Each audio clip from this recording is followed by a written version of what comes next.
The next speaker is Melody Mossing.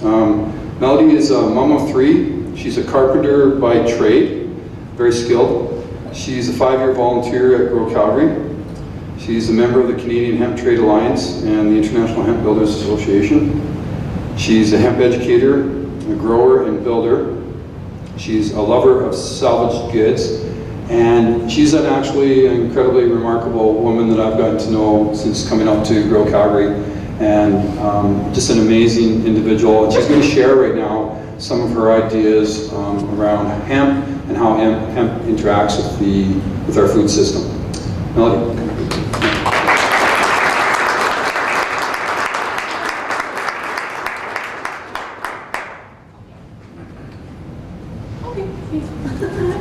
Hi, thank you. My first time doing PowerPoint on my own, so thank you for that introduction as well. And I'm so glad I didn't cry in the beginning of Nicole's speak as soon as she started talking. I thought, no, not yet. So thank you all for coming. I'm going to talk about something I'm very passionate about, and that is hemp. Oh, there, it disappeared for a second.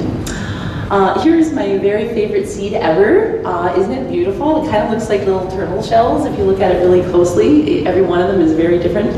And hemp is also my favorite flower. I don't have any flowers here today, but I did bring some hemp plants at the back and seeds as well too, to show you if you want to go and check that out later. This is hemp that was donated to us that we actually grew at Grow Calgary the last 2 years. The last 2 seasons we're growing hemp out there so we could show people that it's a tremendous source of nutrition. It's really good for you, but it's also clothing and shelter, which is something that we're starting to touch on at Grow Calgary as well too. It's not just the food side. We started talking about the other important parts of our life as well too. So we're growing hemp there so people could become more accustomed to it and talk about it and see it and be there and go in the fields and see that it's been kind of misunderstood for a really long time. So we're very glad to be able to get some seeds and put them in the ground.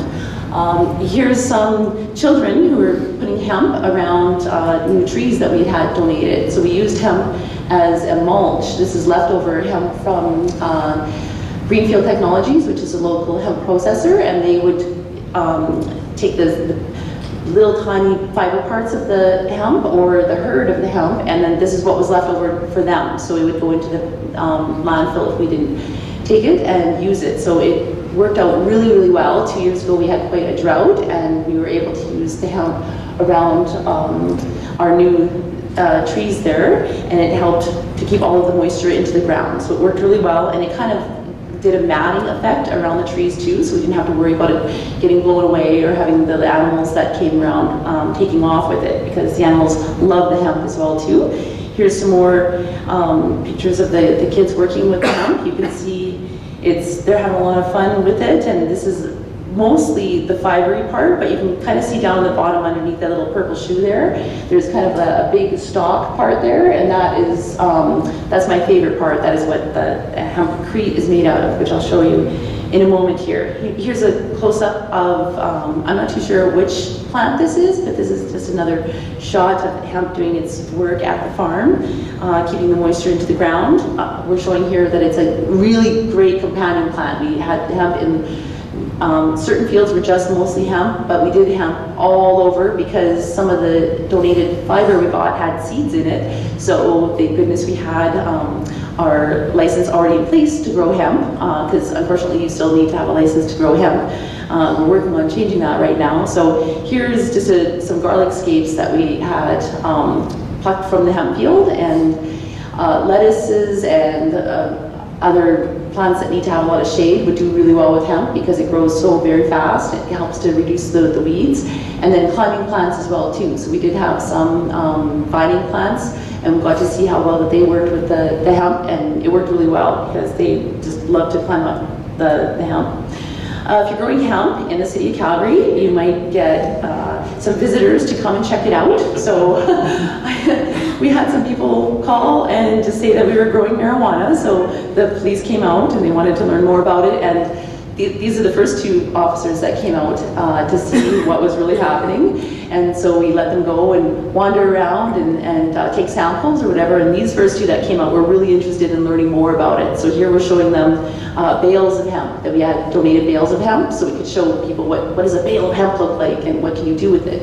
So the cops came out and these guys were really interested in learning more about it, and they said that they had no education about the difference between hemp and marijuana. It was just all one plant to them. The cops that came later were just interested in taking samples and scrammed out of there. They didn't want to hear my spiel. So here's one of the fields that we have. This, I think, was the first year that we had. And this, I had it titled before, Smells Like Food, Clothing, and Shelter, because that's what we were showing everybody who came out. So if you came in the last 2 years, actually there's still hemp there at the original Grow Calgary. Paul was showing me some pictures. There's still hemp that has reseeded or self-seeded from last year. So if you go out to the original site, there's still donated hemp left over in piles, and there's also still hemp, new hemp coming up right now. Here's just a little bit of tidbits about why to choose hemp for the health, for the food part of it. Just because it's so good for you and it tastes so good. I have hemp every day. I buy it right from the farmer in South Alberta, and he sends me a bucket about every month, and I share with my neighbors and my friends. So I'm definitely, yeah, I love to share hemp everything with everybody. Here's some more information about hemp, how it's good for your brain, all of the different goodness, all of the different nutrients that are in there. That's some of that. That's not all of the information. It's just to show that it is a super viable source of food. We're stepping into the fiber part of it. I love wearing hemp. It's really hard to find hemp clothing. It's kind of coming up a little bit more often now, even when we go to the hemp shows and talk about Grow Calgary and talk about hemp at the hemp shows. Most of the booths are marijuana based. And I thought the first time I went there, it'd be, I get stuck up my closet of hemp clothes, and that was definitely not the case. So I'm also asking people to ask for hemp when they're buying clothes. Even if there's no hemp clothes there, ask the people who own the stores, can you bring hemp in? Do you have hemp? I'm interested in hemp. The more people who are talking about it, the more likely that the stores will be bringing it in. I'm wearing hemp. This is a little hemp skirt if anyone wants to feel it later. It's pretty durable. I've had it for a really long time. So I'm definitely encouraging people to look into hemp for not just clothing, but carpeting, anything that you can build, pretty much you can make from hemp, especially clothes. We used to make, actually Levi's used to be hemp, and now they're coming back with hemp Levi's. So I'm very excited about that. So it's going to catch on. Here's Patagonia. Just examples of work clothes. So hemp is extremely durable. Cannabis, actually, the word cannabis comes from cannabis. And all canvas used to be made, sailing ships used to be made with hemp. It's super durable, it's breathable, it's non-toxic, you don't need a lot of chemicals to grow it. So I'm really happy that companies like Patagonia, and this is Nomads. So it's more, less workwear, but yeah, very flowy and beautiful, and it feels amazing to wear. So I want to encourage people to start asking for hemp in all things. Just showing some fields of hemp here, just because they're so beautiful. Here's another one. This is in near Brooks, Alberta. A farmer donated our first bale of hemp, so we could be able to bring it to the farm and show people. So here's my very first ever bale of hemp that I got to play with. Here's a stalk of hemp that is not fully grown yet. So this one is 3 times the size of my thumb. I don't have giant thumbs, but 3 times the size of my thumb is that one stalk, and it still had another 2 months left of growing. And that was probably a 12-foot plant at that time when I was there. I don't have a height picture of that one, but that was really incredible to see something of that size. Hempcrete, here's my very favorite building material. As Paul mentioned, I am a builder.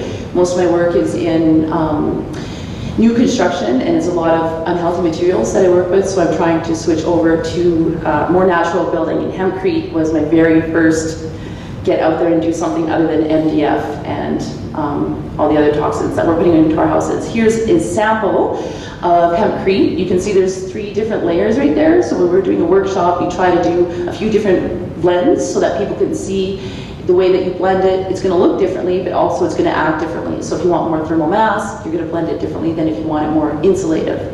Hempcrete does not burn, which is really important. The bugs don't like it. It resists mold. It's a really healthy material to work with and to live in.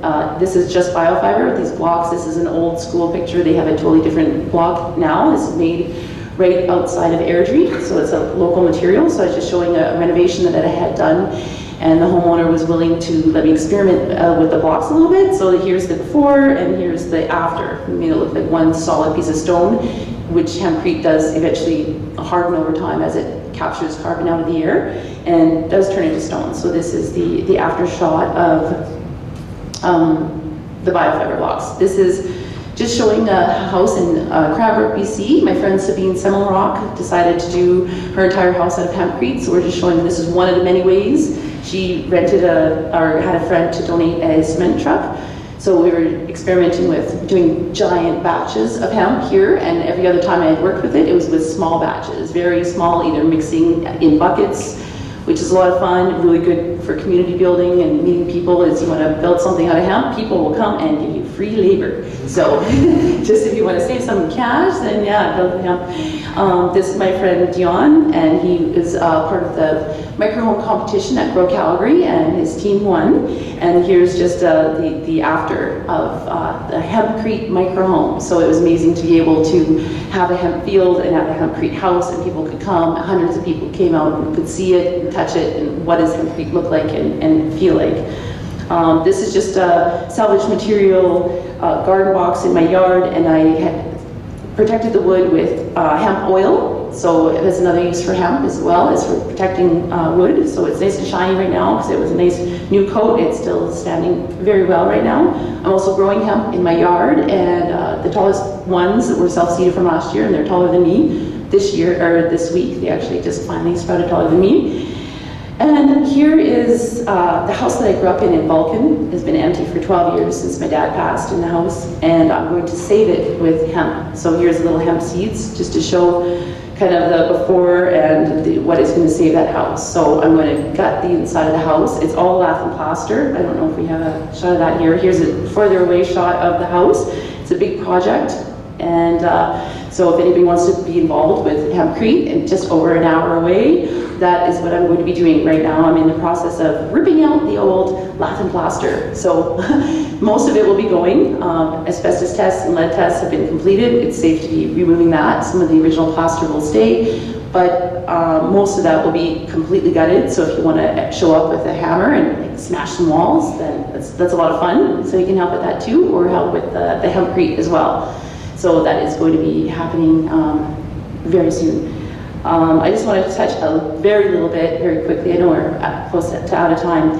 I just wanted to touch very briefly on another part of hemp, the CBD oil. This is a little boy named Murray, and he was afflicted with seizures, and he had hundreds of seizures every day, so he couldn't even walk or talk or be a kid. He had no life at all until he found, oh, it disappeared. I was going to show you the happy part after. Don't cut me off before I get to the happy part. And it just shows an after. He had been having all those seizures, and then, so we shut it down and turn it back on, just like when Shaw happens. Yeah.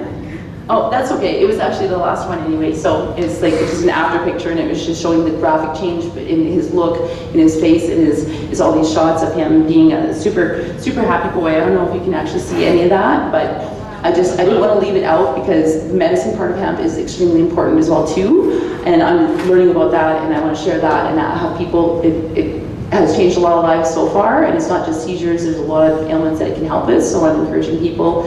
Even my own mother is talking to her doctor for the first time after being really worried about having that conversation. She's actually having that conversation with doctors, and the more that doctors get that question, the more that they're going to start looking into it too. So I want to encourage you to ask about it and share that information with people that you love as well. So I think that's all. Thank you.